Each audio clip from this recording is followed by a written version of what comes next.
ನೆಹೆಮೀಯ ಅಧ್ಯಾಯ 3. ಆಗ ಮಹಾಯಾಜಕನಾದ ಎಲ್ಯಾಷೀಬನು ಅವನ ಕುಟುಂಬದ ಯಾಜಕರು ಕುರಿ ಬಾಗಲನ್ನು ಕಟ್ಟಿ ಅದನ್ನು ಪ್ರತಿಷ್ಠಿಸಿ ಅದಕ್ಕೆ ಕದಗಳನ್ನು ಇಟ್ಟರು. ಅಲ್ಲಿಂದ ಹಮ್ಮೇಯ ಬುರುಜಿನವರೆಗೆ ಗೋಡೆ ಕಟ್ಟಿ ಅದನ್ನೂ ಪ್ರತಿಷ್ಠಿಸಿದರು. ಅಲ್ಲಿಂದ ಹನಾನೇಲ್ ಬುರುಜಿನವರೆಗೂ ಕಟ್ಟಿದರು. ಅಲ್ಲಿಂದ ಆಚೆಗೆ ಕಟ್ಟುತ್ತಿದ್ದವರು ಎರಿಕೋವಿನವರು. ಆಚೆಗೆ ಇಮ್ರಿಯ ಮಗನಾದ ಜಕ್ಕೂರನು.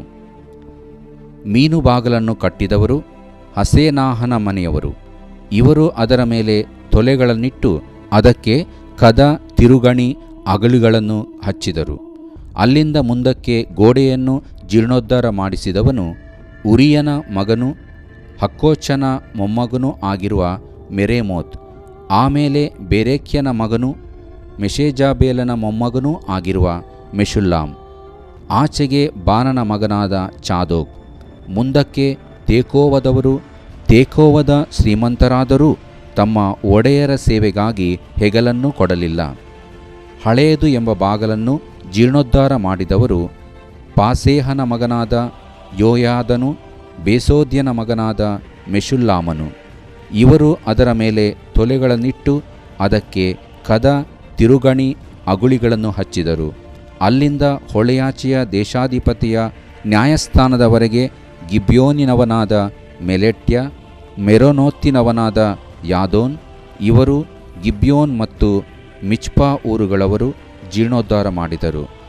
ಇದರ ಆಚೆಗೆ ಅಹರ್ಯನ ಮಗನಾದ ಅಕ್ಕಸಾಲಿಗರ ಉಜ್ಜಿಯೇಲ್, ಆಮೇಲೆ ಬುಕ್ಕಿಟ್ಟುಗಾರರ ಅಹನ್ಯ, ಇವರು ಅಗಲ ಗೋಡೆಯನ್ನೆನಿಸಿಕೊಳ್ಳುವ ಗೋಡೆಯ ಈಚೆಗಿರುವ ಯೆರೂಸಲೇಮಿನ ಭಾಗವನ್ನು ಗೋಡೆಯೊಳಗೆ ಸೇರಿಸಲಿಲ್ಲ.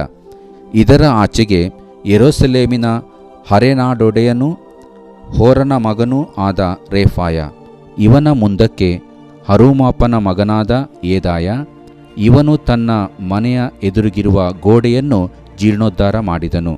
ಇವನ ಆಚೆಗೆ ಅಷಬ್ಬೇಯನ ಮಗನಾದ ಹಟ್ಟೋಷ್. ಗೋಡೆಯ ಇನ್ನೊಂದು ಭಾಗವನ್ನು ಒಲೆ ಬುರುಜನ್ನು ಜೀರ್ಣೋದ್ಧಾರ ಮಾಡಿದವರು ಹಾರೀಮನ ಮಗನಾದ ಮಲ್ಕಿಯನು. ಪಹತ್ ಮೋವಾಬ್ಯನಾದ ಅಶುಬ್ಷಾಬನು.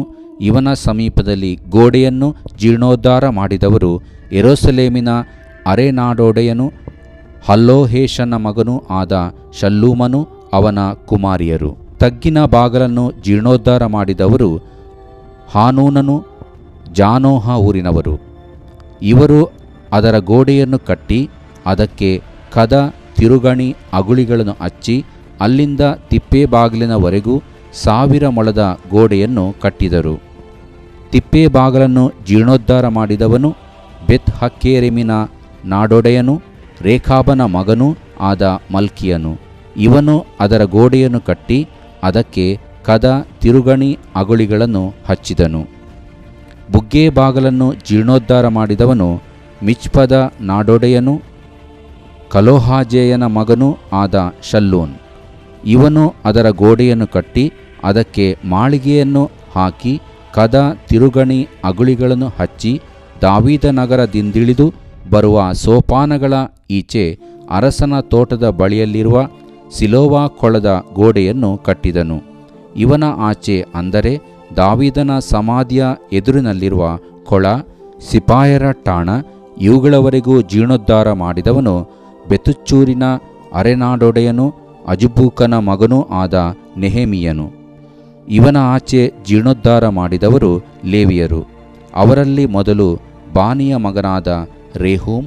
ಇವನ ಸಮೀಪದಲ್ಲಿ ತನ್ನ ನಾಡಿನವರನ್ನೇ ಕಟ್ಟುತ್ತಿದ್ದ ಕೆಯಿಲದ ಅರೆನಾಡೊಡೆಯನಾದ ಅಷಾಬ್ಯ ಇವರು.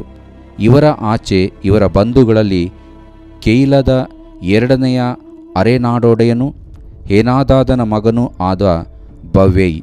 ಇವನ ಸಮೀಪದಲ್ಲಿ ಗೋಡೆಯ ಇನ್ನೊಂದು ಭಾಗವನ್ನು, ಅಂದರೆ ಗೋಡೆಯ ಮೂಲೆಯಲ್ಲಿರುವ ಆಯುಧ ಶಾಲೆಗೆ ಹೋಗುವ ಮೆಟ್ಲುಗಳ ಎದುರಿಗಿರುವ ಭಾಗವನ್ನು ಮಿಚ್ಪದ ಅಧಿಕಾರಿಯೂ ಯೇಷೂವನ ಮಗನೂ ಆದ ಎಜೇರನು ಜೀರ್ಣೋದ್ಧಾರ ಮಾಡಿದನು. ಇವನ ಆಚೆ ಗೋಡೆಯ ಇನ್ನೊಂದು ಭಾಗವನ್ನು, ಅಂದರೆ ಮೂಲೆಯಿಂದ ಮಹಾಯಾಜಕನಾದ ಎಲ್ಯಾಷೀಬನ ಮನೆಯ ಬಾಗಿಲಿನವರೆಗೆ ಜಕ್ಕೈಯ ಮಗನಾದ ಬಾರೂಕನು ಆಸಕ್ತಿಯಿಂದ ಭದ್ರಪಡಿಸಿದನು. ಇವನ ಆಚೆ ಗೋಡೆಯ ಇನ್ನೊಂದು ಭಾಗವನ್ನು, ಅಂದರೆ ಎಲ್ಯಾಷೀಬನ ಮನೆಯ ಬಾಗಲಿಂದ ಅದೇ ಮನೆಯ ಕೊನೆಯವರೆಗೆ ಹಕ್ಕೋಚನ ಮೊಮ್ಮಗನೂ ಊರಿಯನ ಮಗನೂ ಆದ ಮೆರೇಮೋತನು ಜೀರ್ಣೋದ್ಧಾರ ಮಾಡಿದನು. ಮುಂದಿನ ಭಾಗವನ್ನು ಜೀರ್ಣೋದ್ಧಾರ ಮಾಡಿದವರು ಯೋರ್ದಾನ್ ಹೊಳೆಯ ತಗ್ಗಿನಲ್ಲಿ ವಾಸಿಸುತ್ತಿದ್ದ ಯಾಜಕರು. ಇವರ ಆಚೆ ಬೆನ್ಯಾಮೀನ್, ಅಶೂಕ್ಷಬರು ಇವರು ತಮ್ಮ ತಮ್ಮ ಮನೆಗಳಿಗೆ ಎದುರಾಗಿರುವ ಗೋಡೆಯನ್ನು ಜೀರ್ಣೋದ್ಧಾರ ಮಾಡಿದರು. ಇವರ ಆಚೆ ಅನನ್ಯನ ಮೊಮ್ಮಗನೂ ಮಾಸೇಯನ ಮಗನೂ ಆದ ಅಜರ್ಯ, ಇವನು ತನ್ನ ಮನೆಯ ಹತ್ತಿರದಲ್ಲಿರುವ ಗೋಡೆಯನ್ನು ಜೀರ್ಣೋದ್ಧಾರ ಮಾಡಿದನು. ಇವನ ಆಚೆ ಅಜರ್ಯನ ಮನೆಯಿಂದ ಮೂಲೆಯವರೆಗೆ ಇರುವ ಗೋಡೆಯ ಇನ್ನೊಂದು ಭಾಗವನ್ನು ಜೀರ್ಣೋದ್ಧಾರ ಮಾಡಿದವನು ಹೆನಾದಾದನ ಮಗನಾದ ಬಿನೋಯಿ. ಸೆರೆಮನೆಯ ಅಂಗಳಗಳ ಹತ್ತಿರ ಮೇಲಣ ಅರಮನೆಯ ಗೋಡೆಯನ್ನು ಮೀರಿ ಬರುವ ಮೂಲೆ ಬುರುಜಿನ ಎದುರಿನ ಭಾಗವನ್ನು ಉಜ್ಜಯ್ಯ ಮಗನಾದ ಪಾಲಾಲನು, ಇವನ ಆಚೆಯಲ್ಲಿ ಪಾರೋಷನ ಮಗನಾದ ಪೇದಾಯನು ಜೀರ್ಣೋದ್ಧಾರ ಮಾಡಿದರು. ಆ ಮೂಲೆ ಬುರುಜಿನ ಮತ್ತು ನೀರು ಬಾಗಲಿನ ಪೂರ್ವ ದಿಕ್ಕಿಗಿರುವ ಓಫೇಲ್ ಗುಡ್ಡವು ದೇವಸ್ಥಾನದಾಸರ ನಿವಾಸ ಸ್ಥಾನವು. ಆ ದೊಡ್ಡ ಮೂಲೆ ಬುರುಜಿನ ಎದುರಿನಿಂದ ಓಫೇಲ್ ಗೋಡೆಯವರೆಗಿರುವ ಗೋಡೆಯ ಇನ್ನೊಂದು ಭಾಗವನ್ನು ತೇಕೋವದವರು ಜೀರ್ಣೋದ್ಧಾರ ಮಾಡಿದರು.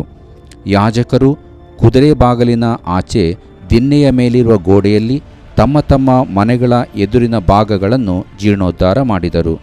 ಇವರ ಆಚೆ ಇಮ್ಮೇರನ ಮಗನಾದ ಚಾದೋಕನು ತನ್ನ ಮನೆಯ ಎದುರಿಗಿರುವ ಗೋಡೆಯನ್ನು ಜೀರ್ಣೋದ್ಧಾರ ಮಾಡಿದನು.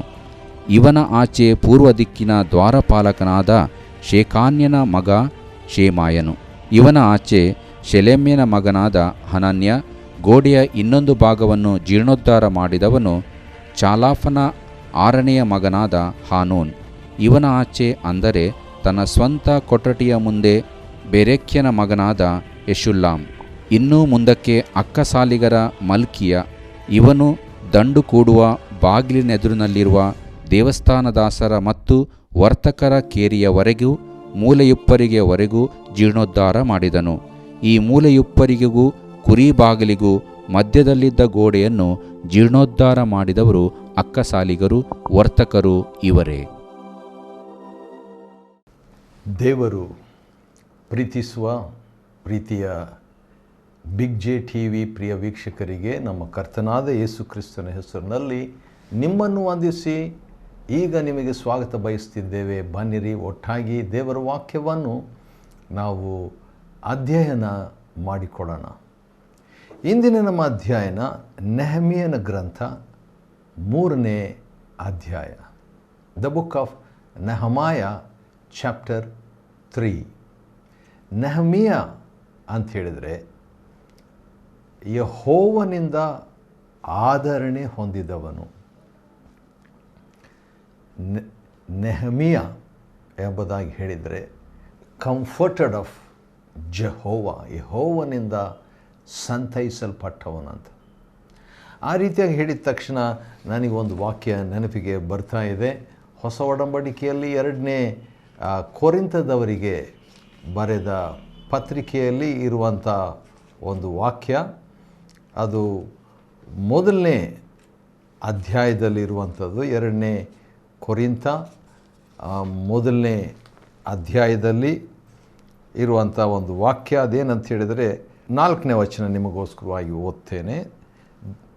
ನಮಗೆ ಸಂಭವಿಸುವ ಎಲ್ಲ ಸಂಕಟಗಳಲ್ಲಿ ದೇವರು ನಮ್ಮನ್ನು ಸಂತೈಸ್ತಾನೆ ಮತ್ತು ಹೀಗೆ ದೇವರಿಂದ ನಮಗಾಗುವ ಆಧರಣೆಯ ಮೂಲಕವಾಗಿ ನಾವು ನಾನಾ ವಿಧದ ಸಂಕಟದಲ್ಲಿ ಬಿದ್ದಿರುವವರನ್ನು ಸಂತೈಸುವುದಕ್ಕೆ ಶಕ್ತರಾಗುತ್ತೇವೆ. ವಾವ್! ನೆಹಮೀಯನು ದೇವರ ಸಂತೈಸುವಿಕೆಯನ್ನು ಹೊಂದಿದವನು ಈಗ ಒಂದು ದೇಶಕ್ಕೆ ಹೋಗಿ, ಅದು ತನ್ನ ದೇಶನೇ, ಆದರೆ ಬೇರೆ ದೇಶದಲ್ಲಿ ಅವನ ಕೆಲಸ ಸಿಕ್ಕಿತ್ತು. ತನ್ನ ಸ್ವದೇಶಕ್ಕೆ ಹೋಗಿ ಜನರನ್ನು ಸಂತೈಸುವುದಕ್ಕಾಗಿ ಹೋಗ್ತಿದ್ದಾನೆ. ಯಾವ ರೀತಿಯಾಗಿ ಸಂತೈಸಿದನು? ಅವರಿಗೊಂದು ಗೋಡೆ ಇರಲಿಲ್ಲ. ಗೋಡೆ ಒಂದು ಭದ್ರತೆಯನ್ನು ಸೂಚಿಸ್ತದೆ. ಆದರೆ ಅದಕ್ಕಿಂತಲೂ ಹೆಚ್ಚಾಗಿ ನೆಹಮೀಯನಿಗೆ ಪರ್ಸನಲಾಗಿ ಹೇಳಬೇಕಾದ್ರೆ ಅದು ದೇವರ ಒಂದು ಸಂರಕ್ಷಣೆಯನ್ನು ಸೂಚಿಸ್ತದೆ. ಆ ರೀತಿಯಾಗಿರುವಾಗ ಆ ಗೋಡೆನೇ ಬಿದ್ದಾಗ ದೇವರ ಸಂರಕ್ಷಣೆ ಇವರಿಗೆ ಬಿದ್ದುಬಿಟ್ಟಿದೆ ಎಂಬುದಾಗಿ ಒಂದು ಮೆಸೇಜ್, ಒಂದು ಸಂದೇಶ ಇತರರಿಗೆ ಹೋಗ್ತದೆ. ಆದ ಕಾರಣ ದೇವರಿಗೆ ಅವಮಾನ, ಅದು ದೇವಜನರಿಗೆ ನಿಂದೆ. ಆದ ಕಾರಣ ಅವನು ಗೋಡೆ ಬಿದ್ದೋಗ್ಬಿಟ್ಟಿದೆ, ಆ ಬಾಗಿಲುಗಳು ಸುಟ್ಟೋಗ್ಬಿಟ್ಟಿದ್ದಾವೆ ಗೋಡೆಗೆ ಎಂಬುದಾಗಿ ಗೊತ್ತಾದಾಗ ನೆಹೆಮೀಯನು ಕೂತ್ಕೊಂಡು ಅಳುತ್ತಾನೆ ಭಾಳ ದಿನಗಳು. ಅದಾದ ನಂತರ ಅವನು ದೇವರಿಗೊಂದು ಪ್ರಾರ್ಥನೆ ಮಾಡ್ತಾನೆ. ಪ್ರಾರ್ಥನೆ ಮಾಡಿದ ನಂತರ ಅರಸನ ಹತ್ರ ಅರ್ಥಶಾಸ್ತ್ರನ ಕಡೆಯಿಂದ ಒಂದು ಪರ್ಮಿಷನ್ ತಗೊಳ್ತಾನೆ. ಆ ಪತ್ರಗಳನ್ನು ತಗೊಂಡು ಈಗ ರಾತ್ರಿಯಲ್ಲಿ 3 ದಿನ ಆತನು ಹೋಗಿ ಯಾರಿಗೂ ಗೊತ್ತಿಲ್ಲದೆ ದೇವರ ಅವನ ಮನಸ್ಸಿನಲ್ಲಿ ಹುಟ್ಟಿಸಿದಂಥ ಒಂದು ಕಾರ್ಯವನ್ನು ಯಾರಿಗೂ ಹೇಳದೆ ಹೋಗ್ತಾ ಇದ್ದಾಗ ಹೇಗೋ ಸನ್ಬಲ್ಲಟ್, ಟೋಬಿಯಾ ಎಂಬಂಥ ಇಬ್ಬರು ವ್ಯಕ್ತಿಗಳಿಗೆ ಇದು ಗೊತ್ತಾಗ್ಬಿಡ್ತದೆ. ಒಬ್ಬ ಹಿತಚಿಂತಕನು ಇಸ್ರಾಯೇಲರಿಗೆ, ಯಹೂದಿಗಳಿಗೆ ಹಿತಚಿಂತಕನು ಬಂದಿದ್ದಾನೆ ಅಂತ ಹೇಳಿದಾಗ ಬಹಳ ಹೊಟ್ಟೆ ಕಿಚ್ಚುಪಟ್ಬಿಟ್ರು. ಸನ್ಬಲ್ಲಟ್ ಅಂತ ಹೇಳಿದರೆ ಮುಳ್ಳಿನ ಪೊದೆ ಎಂಬುದಾಗಿ ಆ ಹೆಸರಿನ ಅರ್ಥ. ಇನ್ನೊಂದು ಅರ್ಥ ಸನ್ಬಲ್ಲಟ್ ಅಂತ ಹೇಳಿದರೆ ಮರೆಯಾಗಿರುವ ವೈರಿ. ನಮ್ಮೆಲ್ಲರಲ್ಲಿ ಕೂಡ ಮರೆಯಾಗಿರುವಂಥ ವೈರಿ ಸನ್ಬಲ್ಲಟ್. ಇವೇ ಯಾವ ವೈರಿ ನಮ್ಮಲ್ಲಿದೆ ಎಂಬುದಾಗಿ ಯೋಚನೆ ಮಾಡ್ತಿದ್ದೀರಾ? ಕೋಪ, ದ್ವೇಷ, ಗರ್ವ, ಹೊಟ್ಟೆ ಕಿಚ್ಚು, ಕಾಮ, ಹಣದಾಶೆ ಇವೆಲ್ಲವೂ ಕೂಡ ನಮ್ಮಲ್ಲಿರುವಂಥ ಸನ್ಬಲ್ಲಟ್, ಮರೆಯಾಗಿರುವ ವೈರಿಗಳು. ನಮ್ಮನ್ನದು ಅಟ್ಯಾಕ್ ಮಾಡ್ತವೆ, ನಮ್ಮಲ್ಲಿ ಇವೆ ಅದು. ಈಗ ಅದೇ ರೀತಿಯಾಗಿ ಇಸ್ರಾಯೇಲ್ ಯೆರೂಸಲೇಮ್ನಲ್ಲಿ, ಯೆರೂಸಲೇಮ್ ಅಂದರೆ ಸಮಾಧಾನದ ಒಂದು ಪಟ್ಟಣ. ಸಮಾಧಾನದ ಪಟ್ಟಣದಲ್ಲಿ ಮರೆಯಾದ ವೈರಿ ಸನ್ಬಲ್ಲಟ್, ಮುಳ್ಳಿನ ಪೊದೆಯೋಪಾದಿಯಲ್ಲಿ ವೈರಿ ಇದ್ದ. ಒಳ್ಳೆಯದನ್ನು ಮಾಡಲಿಕ್ಕೆ ಬಂದಂಥ ನೆಹೆಮೀಯನನ್ನು, ಅಂದರೆ ಯೆಹೋವನ ಸಂತೈಸುವಿಕೆ ಎಂಬ ಹೆಸರಿನ ಅರ್ಥ ಪಡ್ಕೊಂಡು ಬಂದಂಥ ವ್ಯಕ್ತಿಗೆ ಎದುರಿಸ್ತಾ ಇದ್ದಾನೆ. ಟೋಬಿಯಾ ಎಂಬಂಥ ವ್ಯಕ್ತಿ, ಟೋಬ್ ಎಂಬುದಾಗಿ ಹೇಳಿದರೆ ಒಳ್ಳೆತನ. ಟೋಬಿಯಾ ಯೆಹೋವನ ಒಳ್ಳೆತನ ಎಂಬಂಥ ಹೆಸರಿರುವಂಥ ಇನ್ನೊಬ್ಬನು ಕೂಡ ರಿವರ್ಸ್ ಆಗಿಬಿಡ್ತಾನೆ. ಒಳ್ಳೆತನ ತೋರಿಸೋ ಬದಲು ವಿರೋಧಿಸ್ತಾನೆ. ಹೆಸರಿಗೆ ತಕ್ಕಂತೆ ಅವನಿರೋದಿಲ್ಲ. ಆದ ಕಾರಣ ಅವರಿಬ್ಬರು ಭಾಳ ಹೊಟ್ಟೆ ಕಿಚ್ಚುಪಟ್ಟಾಗ ನೆಹೆಮೀಯನು ಯಾರಿಗೂ ಹೇಳಿದೆ. ನನಗನ್ನಿಸ್ತದೆ, ಇಲ್ಲಿ ಬರೆದಿಲ್ಲ, ನನಗನ್ನಿಸ್ತದೆ ಆಗಾಗ ಪ್ರೇಯರ್ ಮಾಡಿಕೊಂಡು ಬಹುಶಃ ಒಂದು ಪ್ರೇಯರ್ ವಾಕ್ ಮಾಡಿಕೊಂಡು ಆ ಒಂದು ಪಟ್ಟಣ ರಾತ್ರಿಯಲ್ಲಿ ಹೋಗಿ ಕೆಲವರನ್ನಷ್ಟೇ ಕರ್ಕೊಂಡು ಹೋಗಿ ನೋಡ್ತಾನೆ. ಮತ್ತೊಂದು ಸಾರಿ ಸನ್ಬಲ್ಲಟ್, ಟೋಬಿಯಾ ಎಂಬ ಇಬ್ಬರು ಅವನನ್ನು ವಿರೋಧಿಸ್ತಾರೆ. ಅವನ ಜೊತೆಗೆ ಇನ್ನೊಬ್ಬ ವ್ಯಕ್ತಿ ಸೇರಿಕೊಳ್ತಾನೆ, ಗೆಷೇಮನು ಎಂಬಂಥ ಅರಬಿಯನಾದ ಗೆಷೇಮನು ಕೂಡ ಸೇರಿಕೊಂಡು ಮೂವರು ಅಪೋಸ್ ಮಾಡಿದಾಗ ನೆಹೆಮೀಯನು ಎದುರುಗೊಳ್ತಾರೆ ಮುಖಾಮುಖಿಯಾಗಿ. ಏನು ಅರಸನಿಗೆ ವಿರುದ್ಧವಾಗಿ ತಿರುಗಿ ಬೀಳಬೇಕಂತಿದೆಯಾ ಎಂಬುದಾಗಿ ತಿರಸ್ಕರಿಸಿ ಗೇಲಿ ಮಾಡಿದಾಗ ನೆಹೆಮೀಯನು ಮತ್ತು ಅವನ ತಂಡದವರು ಮುಖಾಮುಖಿಯಾಗಿ ಭೇಟಿಯಾದಾಗ ನೆಹೆಮೀಯನು ಹೇಳ್ತಾನೆ, ಭಾಳ ಮಾತಾಡಲ್ಲ, ಆದರೆ ಹೇಳ್ತಾನೆ, ನಮ್ಮ ದೇವರು ನಮ್ಮನ್ನು ಸಾಫಲ್ಯವನ್ನು ಅನುಗ್ರಹಿಸುವನು ಈ ಗೋಡೆ ಕಟ್ಟುವ ವಿಷಯದಲ್ಲಿ. ಗೋಡೆ ಅಂತ ಹೇಳಿದ್ರೆ ಒಂದು ಚಿಕ್ಕ ಗೋಡೆ, 30-40 30-40 ಅಡಿ ಇರುವಷ್ಟು ಗೋಡೆ ಅಲ್ಲ. ಇದು ಇಡೀ ಊರಿಗೆ ಕಟ್ಟುವಂಥ ಒಂದು, ಇಡೀ ಪಟ್ಟಣದ ಸುತ್ತಲೂ ಕಟ್ಟುವಂಥ ಗೋಡೆ. ದೊಡ್ಡ ಕೆಲಸ ಅದು, ಭಾಳ ದೊಡ್ಡ ಕೆಲಸ. ಅದಕ್ಕೆ ಕೆಲವು ಸಾರಿ ಸಣ್ಣ ಗೋಡೆ ಒಂದು 2 ಅಡಿ 3 ಅಡಿ ಬೇರೆಯವರ ಒಂದು ಸ್ಥಳದಲ್ಲಿ ಜಮೀನಲ್ಲಿ ಏನಾದರೂ ಒಂದು ಗೋಡೆನೋ ಏನಾದರೂ ಕಟ್ಟಿಬಿಟ್ರೆ ಅದಕ್ಕೆ ಒಂದು ದೊಡ್ಡ ಜಗಳ ಆಗಿಬಿಡ್ತದೆ. ಅಂಥದ್ರಲ್ಲಿ ಈಗ ಹಿತಚಿಂತಕನೊಬ್ಬನು ಬಂದಿದ್ದಾನಂತ ಹೊಟ್ಟೆ ಕಿಚ್ಚೂರಿಗೆ ಪಟ್ಟು ಅನಂತರ ಅವ್ರೇನು ಮಾಡ್ತಾರೆ, ವಿರೋಧಿಸ್ತಾರೆ. ಅದಕ್ಕೆ ನೆಹೆಮೀಯನು ಸೂಕ್ತ ಉತ್ತರ ಕೊಡ್ತಾನೆ. ದೇವರ ಸೇವಕರಾದ ನಾವು ಕಟ್ಟುವುದಕ್ಕೆ ಮನಸ್ಸು ಮಾಡಿದ್ದೇವೆ. ಧೈರ್ಯ. ಸಮಸ್ಯೆ ಬಂದಾಗ ಎದುರಿಸಬೇಕು. ನಿಮಗಾದರೂ ಯೆರೂಸಲೇಮಿನಲ್ಲಿ ಪಾಲು, ಹಕ್ಕು, ಹೆಸರು ಇರುವುದಿಲ್ಲ ಅಂತ ಉತ್ತರ ಕೊಡ್ತಾನೆ. ಫರ್ಮ್, ದೃಢವಾಗಿ. ಪೌಳಿ ಗೋಡೆಯನ್ನು ಈಗ ಧೈರ್ಯವಾಗಿ ಆಗ ರಹಸ್ಯವಾಗಿ ಬಂದು ಒಂದು ಸಂಶೋಧನೆ ಅಥವಾ ಒಂದು ತರಬೇತು ನೋಡ್ತಾನೆ. ನೋಡಿಬಿಟ್ಟು ಈಗ ಸ್ಟಾರ್ಟ್ ಮಾಡ್ತಾನೆ ಪೌಳಿ ಗೋಡೆಯನ್ನು. 3ನೇ ಅಧ್ಯಾಯದಲ್ಲಿ ನೋಡುವಾಗ ಯಾವ ರೀತಿಯಾಗಿ ಯಾರ್ಯಾರು ಎಷ್ಟೆಷ್ಟು ಗೋಡೆ ಕಟ್ಟಿದರು, ಅಂದರೆ ತಮ್ಮ ಈಗ ಮನೆಯಲ್ಲಿ ಮುಂದೆ ಗೋಡೆ ಕಟ್ಟೋದು, ಮನೆಯಲ್ಲಿ ಮುಂದೆ ಗೋಡೆ ಕಟ್ಟೋದು, ಆ ರೀತಿಯಾಗಿ ಒಬ್ಬೊಬ್ಬರು ಒಂದು ಮನೆಯಲ್ಲಿ ಎಲ್ಲಿದ್ದಾರೋ ಮನೆ ಮುಂದೆ ತಮ್ಮ ಒಂದು ಪಾರ್ಟ್, ಅದೊಂದು ಚಿಕ್ಕ ಪಾರ್ಟ್ ಇರ್ಬೋದು, ದೊಡ್ಡ ಪಾರ್ಟ್ ಇರ್ಬೋದು, ಅವರು ಎಲ್ಲರೂ ಸೇರಿಕೊಂಡು ಮನಸ್ಸಿದ್ದಂಥವ್ರು ಎಲ್ಲರೂ ಕೂಡ ದೇವಜನರು ಈ ಗೋಡೆಯನ್ನು ಕಟ್ಟುವುದಕ್ಕೆ ಪ್ರಾರಂಭಿಸ್ತಾರೆ. ಮೊದಲನೇದಾಗಿ ಯಾರು ಕಟ್ಟಿದವರು ನೋಡೋಣ ಬನ್ನಿರಿ.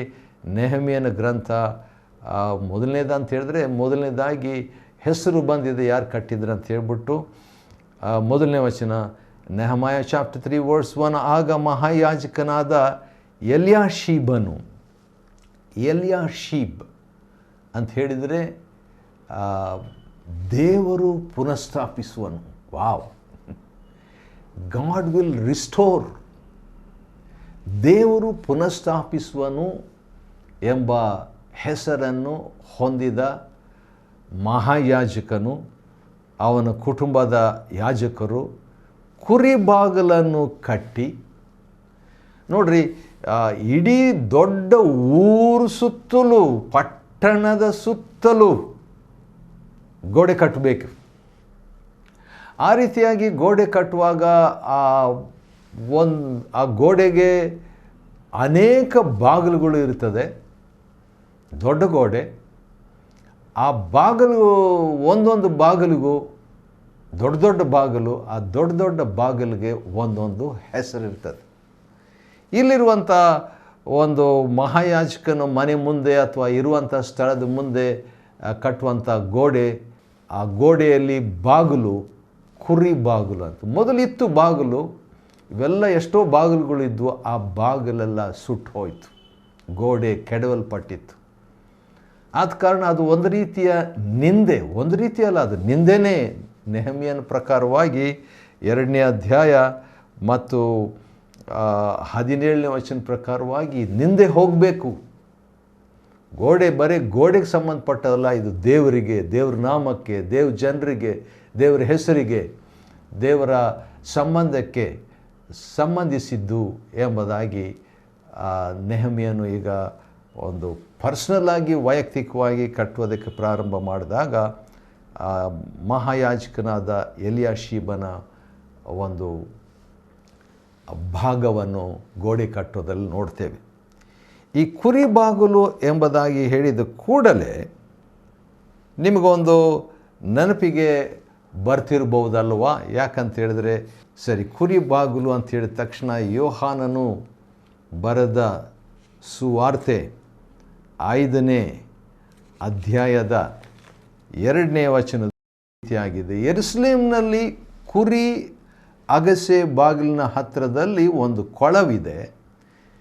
ಇದಕ್ಕೆ ಇಬ್ರಿಯ ಮಾತಿನಲ್ಲಿ ಬೆಥೆಸ್ದಾ ಎಂದು ಹೆಸರು. ಅಲ್ಲಿ 5 ಮಂಟಪಗಳಿವೆ. ಇವುಗಳಲ್ಲಿ ಬಹುಮಂದಿ ರೋಗಿಗಳು, ಕುರುಡರು, ಕುಂಟರು, ಮೈ ಒಣಗಿದವರು ಬಿದ್ದುಕೊಂಡಿದ್ದರು. ಅಲ್ಲಿ 38 ವರ್ಷದವನು ಒಬ್ಬನು ಬಿದ್ದುಕೊಂಡಿದ್ದ. ಅಲ್ಲಿ ಯೇಸು ಕರ್ತನು ಹೋಗಿ ಅಲ್ಲಿ ಒಂದು ಅದ್ಭುತ, ಆ ಕುರಿ ಬಾಗಿಲಿನ ಹತ್ತಿರ ಒಂದು ಅದ್ಭುತ ಆಗ್ತದೆ. ಇಲ್ಲಿ ಆ ಕುರಿ ಬಾಗಿಲನ್ನು ಕಟ್ಟಿದವರು ಯಾರು ಅಂತ ಹೇಳಿದರೆ ಎಲ್ಯಾಷೀಬನ್ ಎಂಬಂಥ ಮಹಾಯಾಜಕನು ಮತ್ತು ಅವನ ಜೊತೆಯಲ್ಲಿದ್ದಂಥ ಯಾಜಕರು, ಕುಟುಂಬದವರು ಕಟ್ಟಿದರು ಮತ್ತು ಅದನ್ನು ಪ್ರತಿಷ್ಠಿಸಿದರು. ಚಿಕ್ಕದಾಗಿ ಕಟ್ಟಿ ಚಿಕ್ಕದಾಗಿ ಅವರು ಪ್ರತಿಷ್ಠೆ ಮಾಡ್ತಾ ಇದ್ದಾರೆ. ಇನ್ನೂ ಭಾಳ ಇದೆ ಕೆಲಸ. ಸರಿ, ಆಮೇಲೆ 3ನೇ ವಚನ ಬಂದರೆ ಇಲ್ಲಿ ಗೋಡೆ ಕಟ್ಟುವುದು ಪ್ರಾರಂಭವಾಗಿದೆ. ನೆನಪಿರಲಿ, ನಾವು 3ನೇ ಅಧ್ಯಾಯ ನೆಹೆಮೀಯದಲ್ಲಿದ್ದೇವೆ. ನೆಹೆಮೀಯನು ಬಂದು ಗೋಡೆ ಕಟ್ಟುವಂಥದ್ದನ್ನು ವಿರೋಧಿಗಳ ನಡುವೆ, ಮೂವರು ವಿರೋಧಿಗಳ ನಡುವೆ ಅದನ್ನು ಎದುರಿಸಿ ಕೆಲಸ ಮುಂದುವರಿಸ್ತಾ ಇದ್ದಾನೆ. ಜವಾಬ್ದಾರಿ ಹಂಚಿಕೊಟ್ಟಿದ್ದಾನೆ ಯಹೂದಿ ನಾಯಕರುಗಳಿಗೆ. ಅದರಲ್ಲಿ ಮೊದಲನೆಯದು ಒಂದು ಭಾಗ ಆಯಿತು. ಎರಡನೇ ಭಾಗ ಈಗ 3ನೇ ವಚನದಲ್ಲಿ ಬರೆದಿದೆ. ಮೀನು ಬಾಗಲನ್ನು ಕಟ್ಟಿದವರು ಅಸೆನ್ನಾಹನ ಮನೆಯವರು. ಮಹಾಯಾಜಕನ ಮನೆಯವರು ಕುರಿ ಬಾಗಿಲು ಕಟ್ಟಿದರು, ಅದರ ಪಕ್ಕದಲ್ಲಿರುವ ಗೋಡೆಯನ್ನು ಸ್ವಲ್ಪ ಮಟ್ಟಿಗೆ ಕಟ್ಟಿದರು. ಈಗ ಇನ್ನೊಂದು ಬಾಗಿಲು ಮೀನು ಬಾಗಿಲು, ಅದರ ಹೆಸರು ಮೀನು ಬಾಗಿಲು ಅಂತ ಹೇಳಿದ ತಕ್ಷಣ ನನಗೆ ನೆನಪಾಗುವಂಥದ್ದು ಯಾವುದಂತ ಹೇಳಿದರೆ ಮನಾಸೆ. ನೆನಪಿದೆ ಅಲ್ವಾ?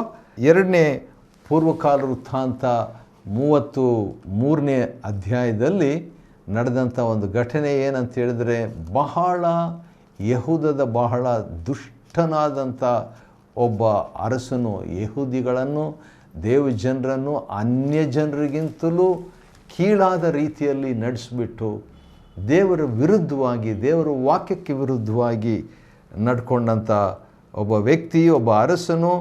ಅವನು ಮನಸ್ಸೆ ಎಂಬಂಥ ವ್ಯಕ್ತಿ, ರಾಜನು.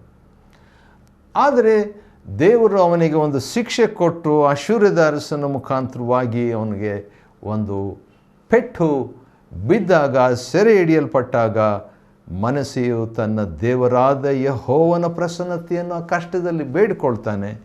ಬೇಡಿಕೊಂಡಾಗ ಏನಾಯಿತು ಎಂಬುದಾಗಿ ನೋಡುವಾಗ 2ನೇ ಪೂರ್ವಕಾಲ ವೃತ್ತಾಂತ 33ನೇ ಅಧ್ಯಾಯದ 14ನೇ ವಚನದಲ್ಲಿ ಏನಿದೆ, ಅವನು ಒಳ್ಳೆ ಮನಸ್ಸು ಹೊಂದಿದವನಾಗಿ, ತಗ್ಗಿಸಿಕೊಂಡವನಾಗಿ, ಮನಸ್ಸೇ ಈಗ ಮೀನು ಬಾಗಲನ್ನು ಮಾರ್ಗದವರೆಗಿರುವಂಥ ಗೋಡೆಯನ್ನು ಕಟ್ಟಿದನು. ಮನಸ್ಸೇ ಅದನ್ನು ಕಟ್ಟಿರ್ತಾನೆ, ಸ್ವಲ್ಪ ಮಟ್ಟಿಗೆ ಅದು ಫುಲ್ ಕಟ್ಟಿರ್ತಾನೆ, ಆದರೆ ಪ್ರತ್ಯೇಕವಾಗಿ ಅದನ್ನು ಕಟ್ಟಿದ್ರ ಬಗ್ಗೆ ನಾವು ನೋಡ್ತೇವೆ.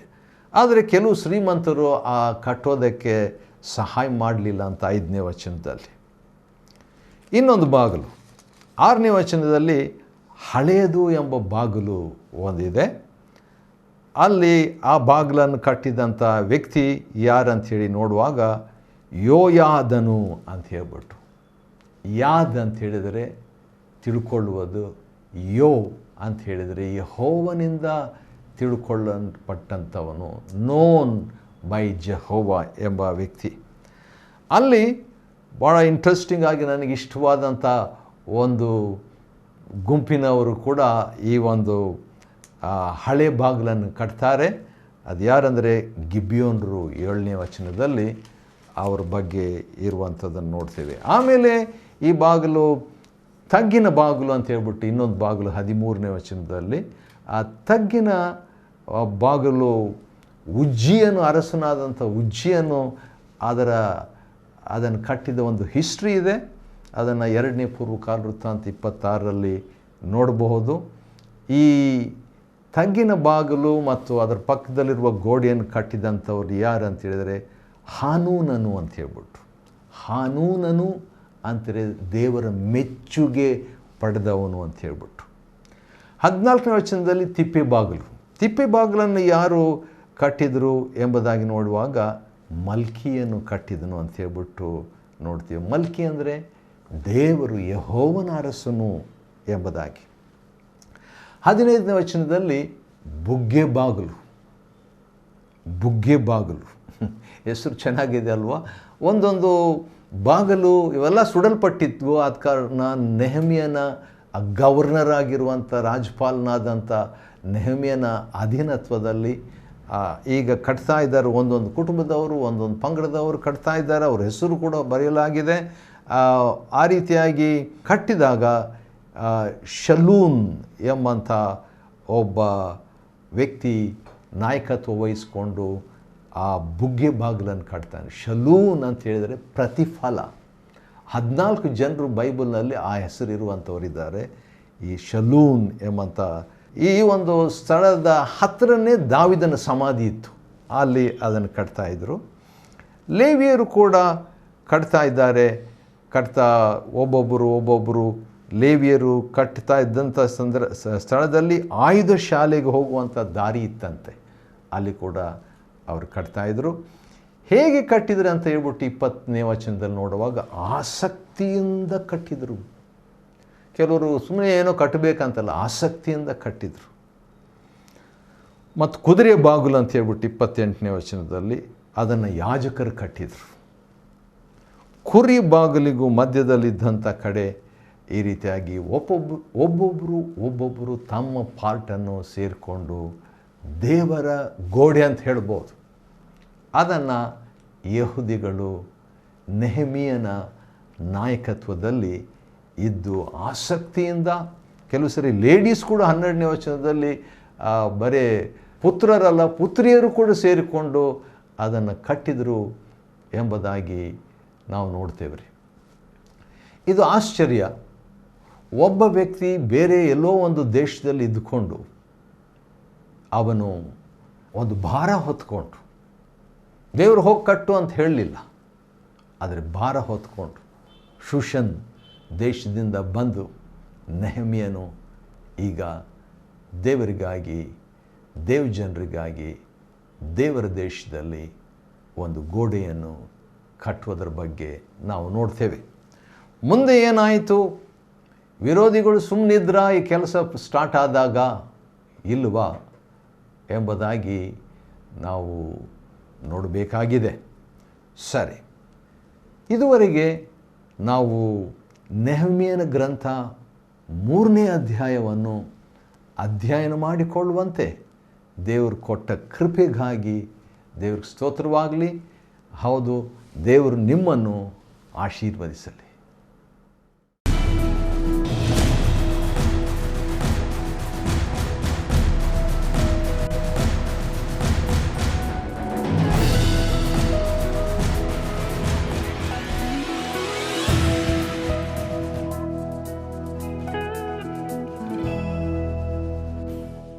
Chapter 3.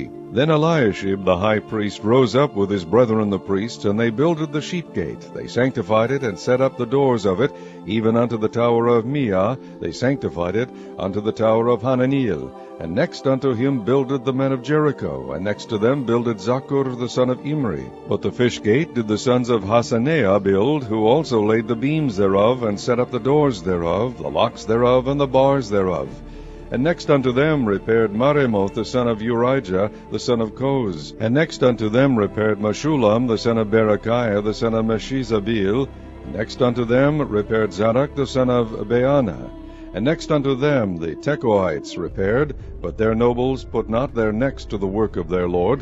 Moreover the old gate repaired Jehoiada the son of Paseah, and Meshullam the son of Besodeiah. They laid the beams thereof, and set up the doors thereof, and the locks thereof, and the bars thereof. And next unto them repaired Melatiah the Gibeonite, and Jadon the Meronothite, the men of Gibeon and of Mizpah, unto the throne of the governor on this side the river. Next unto him repaired Uzziel the son of Harhiah of the goldsmiths. Next unto him also repaired Hananiah the son of one of the apothecaries, and they fortified Jerusalem unto the broad wall. And next unto them repaired Rephaiah the son of Hur, the ruler of the half part of Jerusalem. And next unto them repaired Jedaiah the son of Harumath, even over against his house. And next unto him repaired Hattush the son of Hashabniah, Malchijah the son of Harim, and Hashub the son of Pahath-Moab repaired the other piece, and the tower of the furnaces. And next unto him repaired Shallum the son of Halohesh, the ruler of the half part of Jerusalem, he and his daughters. The valley gate repaired Hanun, and the inhabitants of Zarnoah. They built it, and set up the doors thereof, the locks thereof, and the bars thereof, and 1,000 cubits on the wall unto the dung gate. But the dung gate repaired Malchiah the son of Rechab, the ruler of part of Beth-Haxerem. He built it, and set up the doors thereof, the locks thereof, and the bars thereof. But the gate of the fountain repaired Shallun the son of Kolhozi, the ruler of part of Mizpah. He built it, and covered it, and set up the doors thereof, the locks thereof, and the bars thereof, and the wall of the pool of Siloah by the king's garden, and unto the stairs that go down from the city of David. After him repaired Nehemiah the son of Azbuk, the ruler of the half part of Bethzur, unto the place over against the sepulchres of David, and to the pool that was made, and unto the house of the mighty. After him repaired the Levites, Rehum the son of Bani. Next unto him repaired Hashabiah, the ruler of the half part of Keilah, in his part. After him repaired their brethren, Bevai the son of Henadad, the ruler of the half part of Keilah. And next to him repaired Ezer the son of Jeshua, the ruler of Mizpah, another piece over against the going up to the armory at the turning of the wall. After him Baruch the son of Zebai earnestly repaired the other piece, from the turning of the wall unto the door of the house of Eliashib the high priest. After him repaired Meremoth the son of Urijah the son of Koz, another piece, from the door of the house of Eliashib even to the end of the house of Eliashib. And after him repaired the priests, the men of the plain. After him repaired Benjamin and Hashub over against their house. After him repaired Azariah the son of Maaseiah, the son of Ananiah, by his house. After him repaired Benui the son of Henadad, another piece, from the house of Azariah unto the turning of the wall, even unto the corner. Pelal the son of Uzai over against the turning of the wall, and the tower which lieth out from the king's high house, that was by the court of the prison. After him Pedaiah the son of Parush. Moreover the Nethinims dwelt in Ophel, unto the place over against the water gate toward the east, and the tower that lieth out. After them the Tekoites repaired another piece, over against the great tower that lieth out, even unto the wall of Ophel. From above the horse gate repaired the priests, every one over against this house. After them repaired Zadok the son of Emer over against his house. After him repaired also Shemaiah the son of Shechaniah, the keeper of the east gate. After him repaired Hananiah the son of Shelemiah, and Hanun the sixth son of Zalaph, another piece. After him repaired Meshullam the son of Berechiah over against his chamber. After him repaired Malchiah the goldsmith's son unto the place of the Nethinims and of the merchants over against the gate Mifkad, and to the going up of the corner. And between the going up of the corner unto the sheep gate repaired the goldsmiths and the merchants.